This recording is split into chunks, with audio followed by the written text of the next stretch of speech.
नमस्कार मित्रों, मैं doctor Bhupendra Vastushastri Vastu solution India में आपका हार्दिक स्वागत करता हूं, आपका अभिनंदन करता हूं।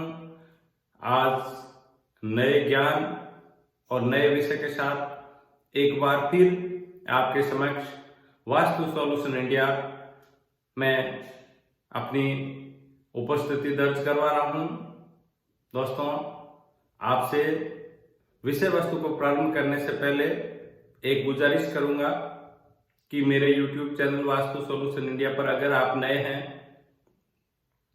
तो चैनल को सब्सक्राइब करें। वीडियो अगर आपको पसंद आता है तो लाइक और शेयर तो बनता ही बनता है। आपका एक शेयर किसी व्यक्ति को वास्तु की बहुत अच्छी जानकारी दे करके उसके जीवन को सुधार सकता है। तो मैं आपसे गुजारिश यही करूंगा कि वीडियो को शेयर करें और चैनल को सब्सक्राइब करें।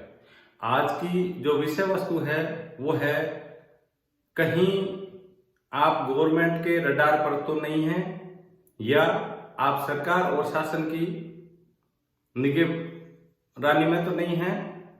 यानी कि कुछ व्यक्ति ऐसे होते हैं जो काम बहुत कम करते हैं, फिर भी उनके यहाँ सरकारी नोटिस आते रहते हैं। किसी न किसी प्रकार से शासन से उनको प्रताड़ना झेलनी पड़ती है।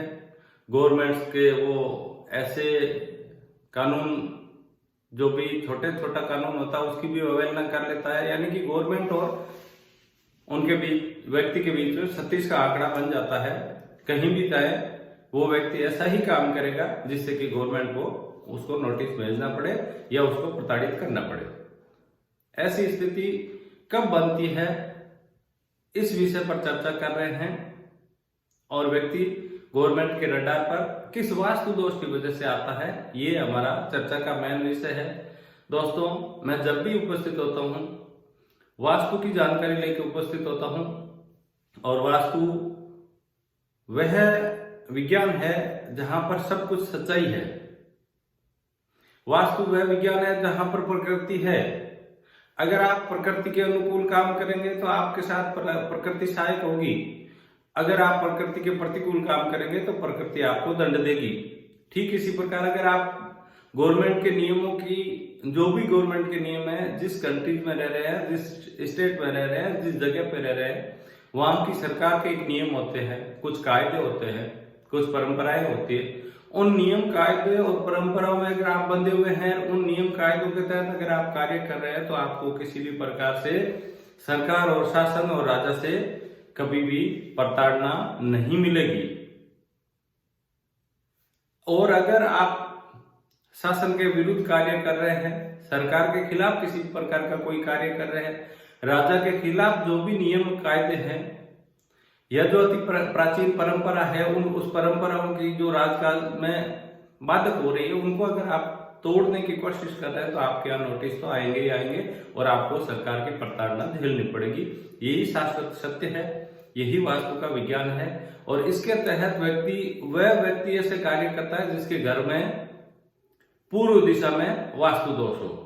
यानी कि 10 दिशाओं में अगर ईस्ट डायरेक्शन में उस व्यक्ति के यहाँ पर वास्तु दोष है तो व्यक्ति शासन के रडार पर रहेगा ही रहेगा। तय है, गवर्नमेंट के नोटिस आएंगे, सरकार से उसका सामना होगा ही होगा, चाहे वो खुद सरकारी मुलाजिम है, यानी कि सरकार के ऊंचे ओहदे पे बैठा है, या सरकार, बहुत बार ऐसा भी देखा है जो सरकार चलाने वाले व्यक्ति है उनको भी सरकार के नोटिस मिले हुए हैं, जो सरकार का अभिन्न अंग है, जो शासन का पार्ट है, जिसके कहने से नए नियम बनते हैं, वो भी व्यक्ति अगर पूर्व, उनके यहाँ डायरेक्शन जो है, यानी कि पूर्व दिशा में उनके घरों में वास्तु दोष है, तो सरकार के रडार पर रहेंगे ही रहेंगे, चाहे वो सरकार के अभिन्न अंग हो और चाहे वो साधारण नागरिक हो। वास्तु में कोई बड़ा छोटा नहीं होता है, वास्तु में सिर्फ और सिर्फ दिशा होती है। अगर आपके यहाँ मेजर दोष है तो आपको नुकसान भी मेजर होंगे, माइनर दोष है तो आप के यहाँ नुकसान भी माइनर होंगे। छोटा और बड़ा सिर्फ वास्तु दोष होता है, व्यक्ति वास्तु में किसी भी प्रकार से छोटा और बड़ा नहीं होता। तो चर्चा का विषय बहुत ही सिंपल, सरकार के रडार पर कब रहता है व्यक्ति, कौन से वास्तु दोष की वजह से रहता है। गारंटी के साथ कहता हूं कि अगर इस डायरेक्शन को सुधार लीजिए, आपको गवर्नमेंट के रडार पर नहीं रहना पड़ेगा और आपका मन, आपका मस्तिष्क ऐसा कार्य करने लग जाएगा जो नियम कायदों के अनुकूल होंगे। व्यक्ति सरकार के रडार पर तब जाता है, गवर्नमेंट की निगाहों में तब आता है को नियमों को तोड़ता है। अब आपके यहां पर अगर डायरेक्शन में ईस्ट डायरेक्शन दूषित नहीं है तो आप नियम नहीं तोड़ेंगे। यही वास्तु का साइंस है। करके देखिए, परख के देखिए। मैं इतना कह सकता हूं कि बिना किसी तोड़ फोड़ के भी वास्तु दोषों का निवारण होता है। इसके लिए आप एक्सपर्ट से सलाह लीजिए, चाहे तो हमसे संपर्क कीजिए और बहुत ही साधारण तरीके से और बहुत ही सरल और पवित्र तरीके से वास्तु दोषों का निवारण होता है। करके देखिए, परख के देखिए। मैं एक बार फिर आपको याद दिलाऊंगा, लाइक और शेयर के लिए एक लाइक बनता है दोस्तों, एक वीडियो को शेयर बनता है और अपनी उपस्थिति कमेंट्स में जय माता दी के रूप में अवश्य दर्ज कराएं। जय माता दी, धन्यवाद। एक बार फिर उपस्थित होऊंगा इसी मनोकामना के साथ में आपसे विदा लेना चाह रहा हूं। धन्यवाद।